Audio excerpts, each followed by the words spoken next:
Okay, so a quick recap on our inequalities from junior cycle.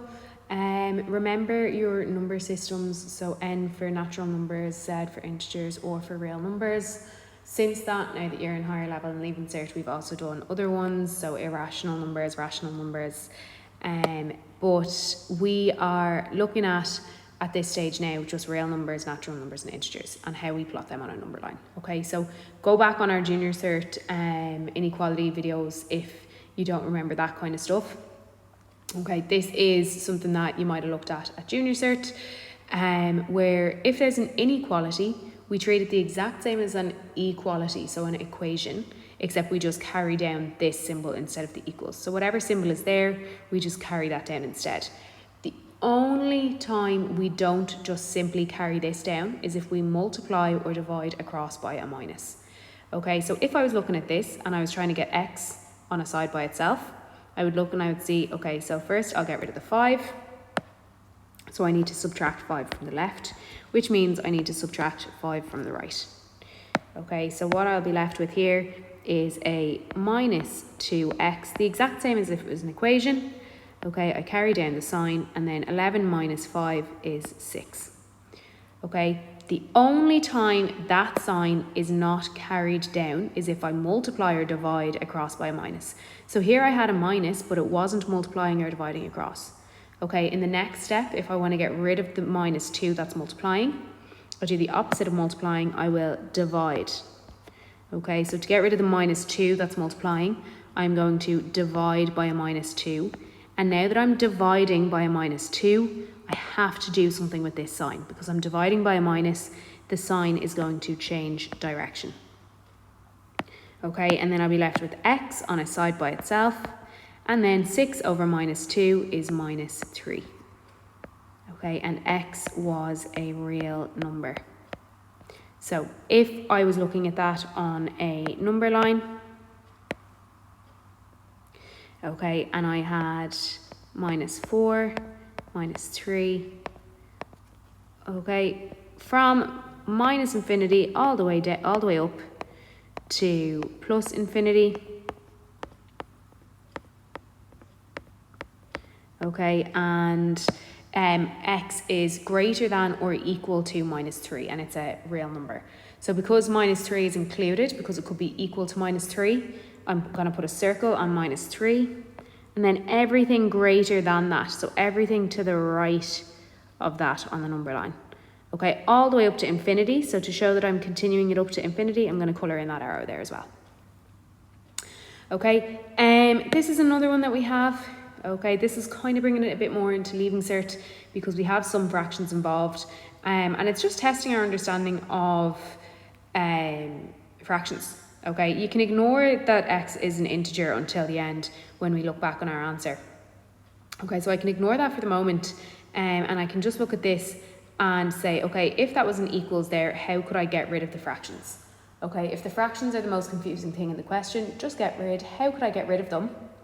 Okay, remember, if I didn't have an equals, so if I had something like a half by x minus 6, I wouldn't be able to get rid of the half. But when I have an equals or an inequality, okay, then I could get rid of the fraction by multiplying across by the lowest common denominator. Okay, so here I can get rid, because I have an inequality symbol there, so there is an equation here. It's not an expression. Okay, and how I'm going to get rid of that is I'm going to say, what is my lowest common denominator of 6 and 3? It's 6. Okay, so I'm going to multiply both sides by 6. So I'm going to have 6 by that side, and I also have to multiply this side by 6 as well. Okay, so it doesn't matter if I put the whole thing in brackets or if I just say multiply 6 by the first part or the second part, because remember our rules of multiplication there. So if I multiply this by 6, okay, so looking at our rules of multiplication, if I had 6ab, okay, 6 times ab, yeah, 6 is just multiplying either one of those, either the a or the b. Okay, so that's what's happening here. Okay, I have a 6, but my two things inside the brackets are multiplying each other, so I could either multiply the x minus 1 by 6, or I could multiply the 1/6 by 6. If I multiply the 1/6 by 6, that's perfect because that means that they are going to cancel out. Okay, so the 6 that's multiplying is going to cancel with the 6 that's dividing, and I'm going to be left with x minus 1 is greater than or equal to, and then I have 6 by 1/3. Okay, so 6 over 3, or 2 by x minus 4. Okay, so let's simplify this right hand side here.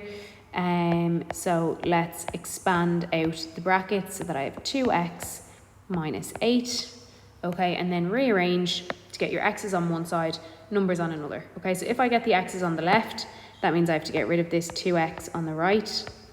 So I take it away from its like term on the left. And I need to get rid of the minus 1 on the left. So I add 1, which means I add 1 to its like term on the right. Okay, so I have x minus 2x, which is going to give me minus x, and then minus 1 plus 1 goes to nothing. 2x minus 2x goes to nothing. Minus 8 plus 1 goes to minus 7. Okay, now I don't want minus x. I don't want minus 1x. Okay, I want x by itself. So how do I get rid of the minus 1 that's multiplying the x? I'm going to divide by minus 1. What happens when I divide by a minus? The sign is going to change direction. I'm going to have x on a side by itself, and then 7 here.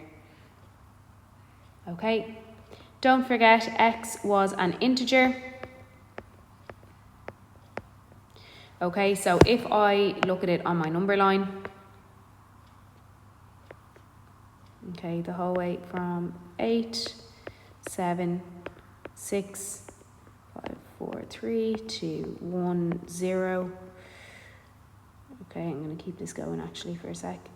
Minus 1, minus 2, minus 3, minus 4, minus 5, minus 6, minus 7, minus 8, minus 9. Okay, just so that I can make it really, really clear. Your number line is good to just go down as far as like minus 2. Okay, but x is less than or equal to 7. So it could be equal to 7 or anything less than that. Okay, integers only, so not all these fractions that I highlighted here by going over the half and the 3/4 and so on. Okay, I want only the whole numbers, so it's 7, 6, 5, 4, 3, 2, 1, 0, minus 1, all the way to minus infinity. Okay, so as far as that line goes on, those dots will be filled in. Okay. Here's another one for us to look at.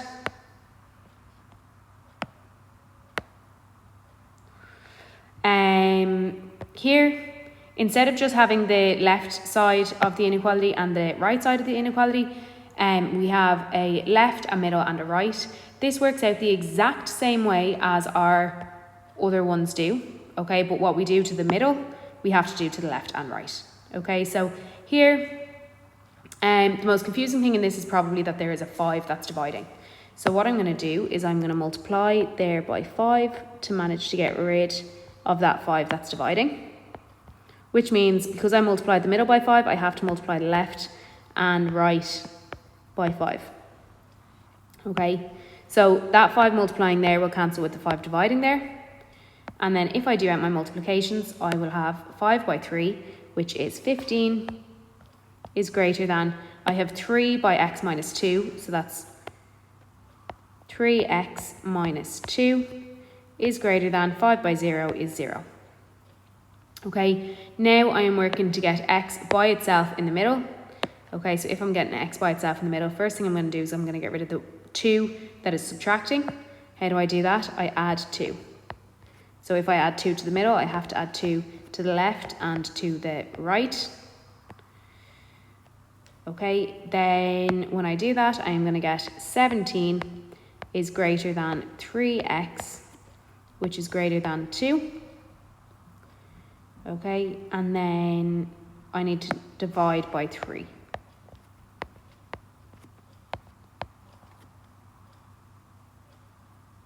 Sorry, I done something wrong here, just looking back. I forgot to multiply that 3 by the x and the minus 2. Okay, so I actually have my wrong numbers here. That should be a minus 6 there. Okay, so I actually should have been adding on 6 in all of these places.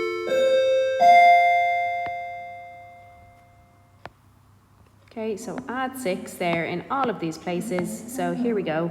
So adding 6 and then perfect. So that means that we have 6 and 21. Okay, so I'm going to have 7 is greater than x is greater than 2. Okay, and x was a real number. So now we know that x is a real number between 2 and 7. Any of my real numbers between 2 and 7. So if I look at that on my number line, okay, I want to make sure I definitely have 2 all the way up to 7 on it. Okay, x is not equal to 7, but it could be 6.99999. Okay, so to show that, I'm putting a hollow circle on 7, and then I'm starting my line there. Likewise with 2, okay, it goes the full way down towards 2, but doesn't include 2, so a hollow circle on 2. Okay. Last one, very similar to the one that I've just done here, where I have 2 separate kind of inequalities happening. Okay, here they actually are done out as 2 completely separate inequalities. So I have a set here, and then it says find A intersection B. So let's have a quick look at this. So the first one, nice and simple. Set A, solve for x. Okay, what could x be equal to? Well, all I need to do there is get rid of 1 and see that x is greater than or equal to 5 and x is a real number. Okay, I'll write that on my number line now in a second. The other one that I have is here I have a fraction. Okay, so if you didn't understand the fractions before, maybe have a look at these fractions now and think, how could I get rid of that fraction situation there? Okay, so to get rid of a 3 that's dividing and a 2 that's dividing, what's one thing that I could multiply by that would get rid of both of those fractions? It would be a 6. Okay, so I'm going to have 6 multiplying and 2 dividing. So a 6 over 2 by a 4 minus x. And then a 6 multiplying and a 3 dividing by a 2 minus x. Okay, so I have here 3 by 4 minus x over greater than 2 by 2 minus x. Okay, so let's expand them out and see what we have. So I'm going to have 12 minus 3x is greater than 4 minus 2x. So let's get x on a side by itself here.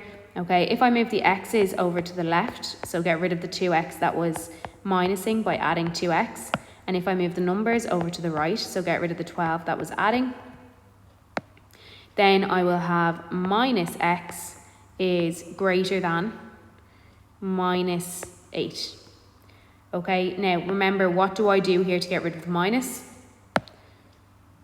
Okay, get rid of the minus 1 that's multiplying. I'm going to divide by minus 1. What happens when I divide by a minus? The sign changes direction.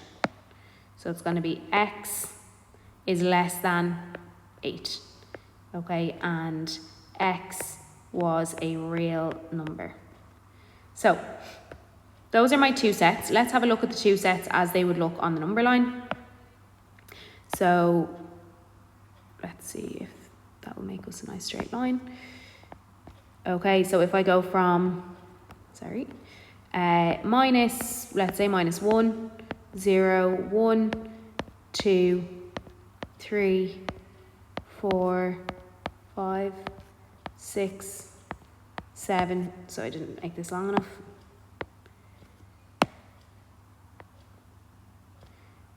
8, 9, okay.